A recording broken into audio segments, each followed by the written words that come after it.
Versets 22.1 à 23.8. Ce groupe comprend une exhortation au roi de Juda Jérémie 22.19 et 3 sentences sur Salom, Joachaz, versets entre 10 et 12, sur Jéhojakim, versets 13 à 19, sur Konia, Jéchonia ou Jéhojachin, versets 20 à 30, il se termine par l'annonce de l'avènement d'un roi juste, digne fils de David, Jérémie 23.18. Comparez Ézéchiel chapitre 34, un discours analogue adressé aux mauvais pasteurs d'Israël. Le morceau Jérémie 22.19 date du commencement du règne de Jéhojakim, voire verset 10, et le morceau verset 20 à 30 du court règne de Jéhojachin. Le peuple était encore sous l'impression toute fraîche de la perte de Josia et les regrets dont ce pieux roi était l'objet étaient augmentés par les injustices et les cruautés dont se rendait coupable son fils Jéhojakim, qui avait succédé à son frère Joachaz. Verset 1. Comparez Jérémie 17.19-20. Descend, c'est-à-dire du temple, qui occupait le sommet de la colline de Sion, comparez Jérémie 36.12, Jérémie 26.10, ici, comme au chapitre 7, le prophète doit parler dans un lieu officiel, là, c'était devant le temple, ici, devant le palais royal. Verset 3. Faites droit. Comparez Jérémie 21.11-12. Le prophète se contente de signaler les abus les plus criants.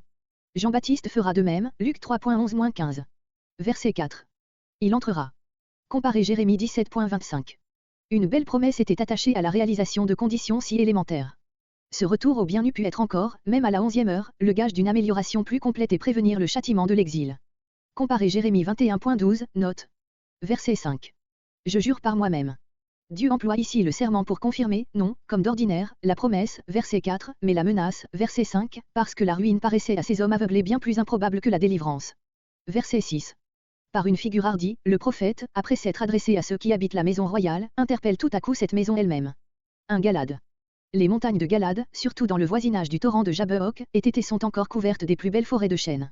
Le sommet du Liban. Salomon avait bâti, dans l'enceinte de ses palais, une maison, sans doute plus merveilleuse encore que tout le reste, qui s'appelait la maison du parc du Liban, un roi 7.2.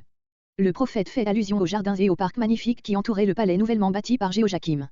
Ces parcs royaux, véritables forêts de cèdres, allaient être changés en désert. Verset 7. Je sacre, littéralement, je sanctifie. Comparez Jérémie 6.4. Nous avons déjà dit que toute entreprise guerrière, chez les gentils comme en Israël, était inaugurée par la religion. Ici, c'est le Dieu d'Israël lui-même qui préside à ses apprêts et qui envoie à leur propre insu les dévastateurs. Avec ses outils, ch, l'image précédente continue, Ésaïe 13.3. Tes cèdres de choix, transportés à grands frais du Liban dans les jardins du roi. Verset 8. Comparez Deutéronome 29.23 et suivant et 1 roi 9.8-9. Cette prédiction s'est accomplie à la lettre. C'est le propos que toutes les nations chrétiennes ont tenu jusqu'à aujourd'hui. Verset 10. Celui qui est mort, Josia, qui avait été tué, à la bataille de Megiddo, 2 Chroniques 35.23-24. Le deuil du roi Josia est resté typique en Israël, Zacharie 12.11. Les expressions de notre texte font supposer que cette catastrophe était encore récente. Il y a une émotion profonde dans ces mots, ne pleurez pas celui qui est mort. Le prophète veut dire que chacun devrait désirer d'être mort à sa place. Le pieux roi Josia avait reçu de Dieu cette dernière grâce, de mourir en roi et avant la catastrophe. Celui qui s'en est allé, Joachaz, fils de Josia, qui, d'abord proclamé roi par le peuple après la mort de son père, avait été emmené en Égypte. Voir introduction. Comparez 2 Chroniques 36.2, 2 Chroniques 36.5. Verset 11. Salom, le premier nom de Joachaz, d'après une Chronique 3.15. Mais le malheur du jeune exilé sera bien dépassé par celui du roi actuellement régnant. Verset 13. Tout en rançonnant ses sujets pour s'acquitter du tribut que Pharaon Nécho lui avait imposé, 2 Rois 23.33, Jéhojakim insultait à la misère publique en se faisant construire des demeures fastueuses qu'il ne payait même pas. Son prochain, expression frappante, surtout dans l'Antiquité et dans le despotique Orient, mais tout à fait conforme à l'esprit de la législation mosaïque, Deutéronome 17.11-20. L'Ancien Testament voit déjà des prochains là où l'Antiquité païenne ne voyait que des sujets et des esclaves.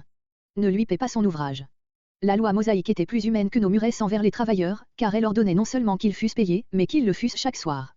Voir Lévitique 19.13, Deutéronome 24.14-15. Verset 14. La plupart des maisons de l'Orient, où l'on vit presque constamment en plein air, sont petites et n'ont que peu de fenêtres. Jéhojakim voulait en ceci encore se distinguer de ses sujets et peut-être aussi imiter l'architecture des grands palais de Ninive. De plus, comme ces monarques étrangers qui, à leur avènement, se bâtissaient chacun leur palais, Jéhojakim ne se contentait plus, comme ses prédécesseurs, des palais élevés par Salomon, il prétendait rivaliser avec ce grand roi par des constructions nouvelles. Verset 15. La manie de bâtir, qui a été le faible de grands monarques, ne suffit pas pour faire un grand roi d'un petit. Ton père, Josia, qui a surpassé Salomon lui-même en véritable grandeur, ne s'est pas trouvé bien malheureux en accomplissant fidèlement son devoir journalier. Verset 16. N'est-ce pas là me connaître?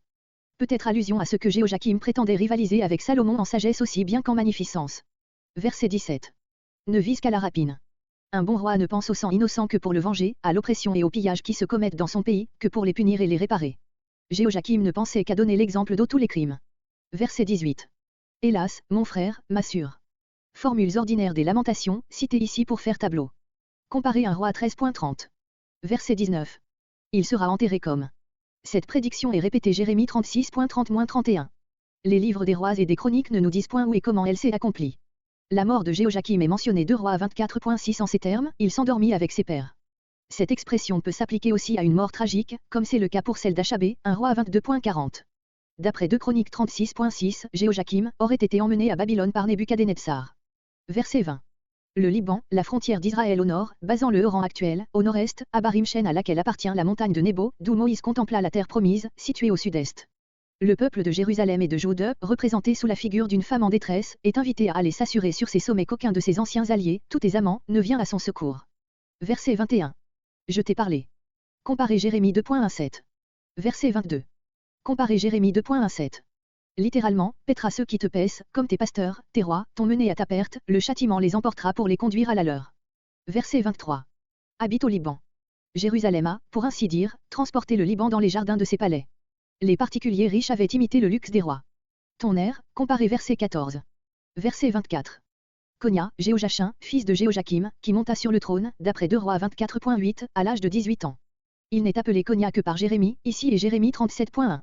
Konia est probablement une abréviation familière de Jéchonia, le nom qu'il portait avant son avènement au trône. Comparez une chronique 3.16. Serait un anneau, l'anneau qui sert à sceller les ordres du roi, c'est le seul objet dont on ne se sépare jamais, Cantique 8.6. Konia fut-il semblable au plus précieux des ornements, il ne serait point épargné, combien moins après avoir suivi dès sa jeunesse les errements de son père 2 Rois 24.9, 2 Chroniques 36.9. Verset 26. Ta mère, elle s'appelait Néusta, 2 Rois 24.8, elle fut emmenée avec son fils à Babylone. Comparez Jérémie 13.18, note, et 2 Rois 24.12, 2 Rois 24.15. Verset 27. Ils n'y reviendront pas, prophétie littéralement accomplie, comparez 2 Rois 25.27-30. Verset 28. Vase brisé, comparez chapitre 19. Le prophète se transporte au moment où la déportation sera un fait accompli et s'étonne avec douleur et sympathie du contraste entre la noblesse de ce fils de David et sa destinée. Verset 30. Inscrivez-le comme stérile. Cela ne signifie pas qu'il n'aura pas d'enfant, puisqu'il est dit ensuite que nul de ses enfants ne réussira, mais que, s'il a des enfants, ce sera, quant à lui, comme s'il n'en avait pas, parce que nul d'entre eux ne dominera sur Juda. Et en effet, la ligne directe des successeurs de David par Salomon a fini avec Jéhojachin. Zorobabel, qui, au retour de la captivité, fut le chef de Juda et de qui est issu Jésus-Christ, descendait de David, non par Salomon, mais par Nathan, frère obscur de ce monarque. C'est ce que nous apprenons par la généalogie de Jésus dans Saint Luc, Luc 3.27-31. Une telle donnée n'a pas été inventée à plaisir, une généalogie fabriquée eût plutôt cherché à faire de Jésus un rejeton de la famille royale. Cette substitution renferme la condamnation de Jéhojachin et de ses pères, jusqu'à Salomon lui-même, mais tout en maintenant la promesse faite à David. Quant à l'accord de la donnée de Luc avec celle de Matthieu 1.12, emprunté sans doute à une chronique 3.16-17, voire à ce dernier passage.